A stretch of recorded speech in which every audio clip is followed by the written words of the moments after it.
This is something you don't want to talk about when you just woke up in the morning. I found out about Chyna's death last night at 2 o'clock in the morning. What a way to go. Like, I'm doing this video now because I was hanging out with McDuffin last night, as you see in the previous video of how drunk he was.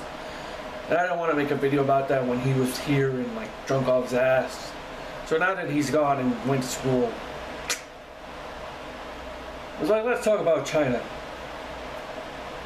It's like she has been battling her inner demons for a long time, and it finally caught up to her. Yeah, you just lost another one.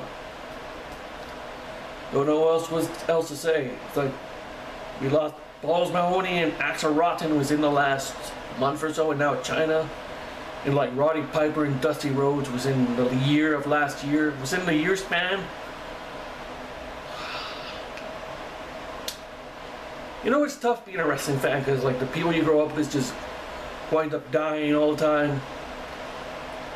Like the most deaths are mostly from wrestling. All before they hit 42. Like I was listening to OSW reviews last night.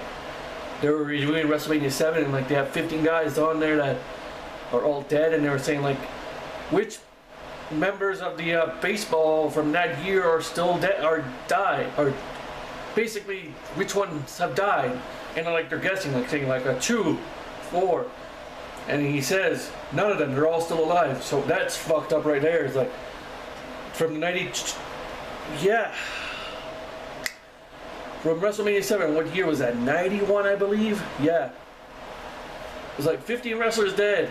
No baseball players from that era are dead. They're still alive. So that just shows you how depressing this thing is. Chyna had her good moments, like she was part of D-Generation X. Like she was a massive beast back then when she first started. Then she got her plastic surgery. She gotta do what you gotta do. If she wanted to do it, she went to do it. But like, yeah, her moments in D-Generation X were all great. Or it was Triple H. Kind of funny and sad that it takes Chyna dying for WWE even to mention her on WWE.com after all these years because of the bullshit. But if it takes someone to die to show up on their website, I guess that's how it is.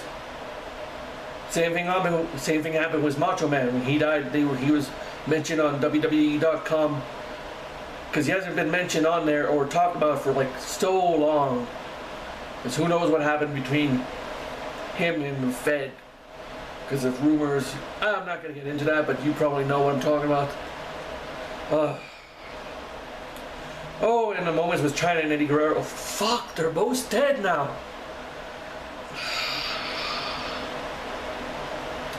You know, before I fucking cry my ass off because I'm thinking of Eddie Guerrero and Chyna together, I'm just gonna leave it here because like I really can't talk about this anymore.